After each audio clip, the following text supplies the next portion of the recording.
Xitoy Kommunist hökumətinin Şərqi Türkistanda 5G torini umumlaştırış üçün yeni bir plan o'ttirg'i qo'yilganligi bildirildi.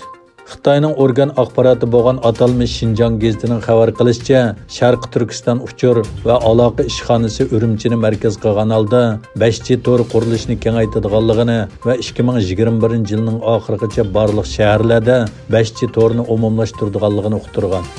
Xabarlarga asoslanganda bu turga 2019-yili 126 million xamchot ayrilgan bo'lib, 518.5G ulgu ko'rsatish va sinaq markazi qilib belgilangan. Xitoy manbalariga qaraganda 2021-yilning oxirida tamomlanishi planlangan bu tur xizmatlarni taraqqiy qildirish uchun rayonda 5G ul aslaha qurilishini ilgari surishning kuchlik ilib berilayotganligi o'tirg'i qo'yilgan.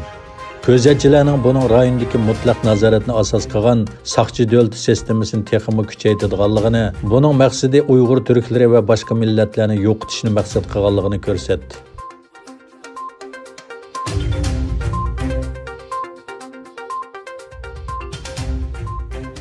Xitoy xabar manbalarining 8-aprildagi xabariga qaraganda, Sharqi Turkistonning Oqsu viloyati Shayar noyisi tavalligida zapas miqdori 228 million tonna neftlik bayqalgan.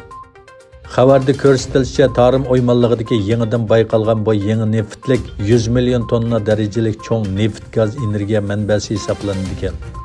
Xabarda aniqlanishicha, bu neftlikning kundalik neft va tabiiy gaz ishlab chiqarish miqdori hozirgacha bayqalgan barliq neftliklarga selishtirganda eng yuqori saviyada ekan.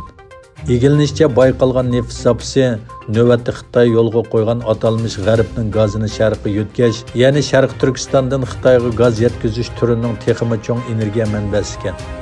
Ko'zatchilar Xitoy Kommunist hökuməti Şərqi Türkistanның boyligini bulang-talang qilish bilan birga Uyg'urlarni bostirish, qul qilish, surgun qilish va butunlay yo'qotish siyosatini davomlashtirayotganligini ta'kidladi.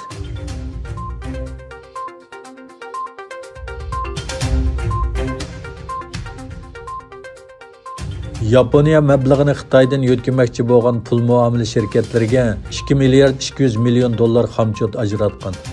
Xitoy virus yuqumining ta'sirini azaytish uchun 992 milliard dollar mablag' yurishtirish planini yo'lga qo'ygan Yaponiya Xitoydan ayrilishni xohlaydigan shirkatlarga yordam berish uchunmi xamchot ajratgan. Bloombergning xabariga qaraganda, Tokio hukumati mablag'ini Xitoydan Yaponiyaga yo'tkagan shirkatlarga 2 milliard dollar, Xitoydan boshqa har qanday davlatga ko'chib boradigan davlatlarga 200 million dollar ajratgan. Xitoy Yaponiyaning eng chong savdo hamrohi. Lekin yuqum sababidan Xitoyning Yaponiyaga qilgan eksporti 2-oyda 2 hassa azaydi. 4-oyning 5-ida Xitoy raisi Xi Jinpingning Yaponiyaga qilmoqchi bo'lgan rasmiy ziyorati Wuhan virusi sababidan amaldan qoldirildi. Yaponiyadan Xitoyga Wuhan virusining tarqalish jarayonini yaxshi boshqarolmaganligi to'g'risida qattiq tanqidlar bor.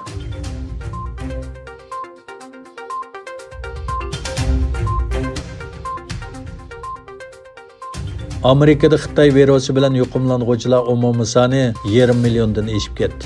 Yaqinqi 24 soat ichida hayotidan ayrilganlarning soni 708 kishi bo'lib, umumiy o'lganlar soni 20,455 ga yetdi. COVID-19 virusi yuqum ahvoli tizimligida birinchi o'rinda turadigan Amerikada yuqumlanuvchilar va qazo qilganlarning soni kundan-kunga ko'payyapti. Xitoy virusi bayqalgan davlatlar va rayonlarda yangi yuqum ahvoliga oid sonliq ma'lumotlar e'lon qilinadigan Dunyo Ometr tor betining ma'lumotlariga qaraganda, dunyo miqyosida Xitoy virusi sababidan qazo qilganlarning soni 108,333 ga, yuqumlanganlarning soni 1,771,549 ga yetgan. Italiya Amerikaning keyinda turgan bo'lib, 19,468 odam qazo qilgan. İspaniyada qazo qilganlarning soni 16,480 ga yetib, 3-o'rinda turgan.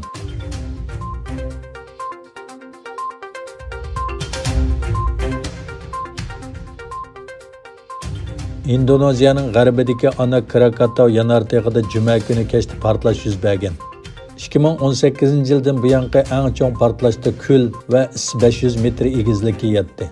Səhər vaqtgacha portlash sababidan rayondagi 2-darajalik ogohlantirish signali e'lon qilindi. Indoneziya yanartog'i va geologiyalik ofatni azaytish markazining yanartog'dan lava chashqanligini ko'rganligini e'lon qildi.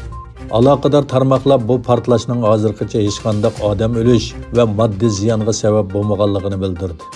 Gerçi ana Krakatauga nisbatan portlash bir qadar cho'ng bo'lsa-mu, ammo muhitning ziyni cheklik deb qaralmoqda. 2018 yılı 12 ayının 19. günü ana Krakatau yanar teg'ida portlash dengiz shavqini keltirib chiqarib, Java va Sumatra orli qirg'oqlarida kam deganda 430 kishining qazo qilishini keltirib chiqargan edi.